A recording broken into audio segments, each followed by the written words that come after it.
मग हे कर्मप्रधान जीवन कोणाचं आहे, भोग प्रधान जीवन कोणाचं आहे आणि विचार प्रधान जीवन कोणाचं आहे, याची एका वाक्यामध्ये जर आपल्याला उत्तर पाहायची झाली तर याची उत्तर अशी आहेत. कर्मप्रधान जीवन हे साधू संतांचं जीवन आहे. भोग प्रधान जीवन हे पशु पक्षाचं जीवन आहे आणि विचार प्रधान जीवन हे मनुष्याचं जीवन आहे. हे कोण सांगतं? याच्याकरता शास्त्राकडे जावं लागतं आपल्याला.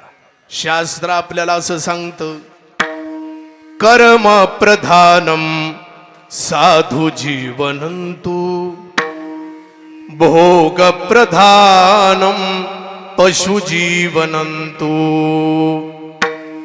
विचार प्रधानम नृजीवनंतु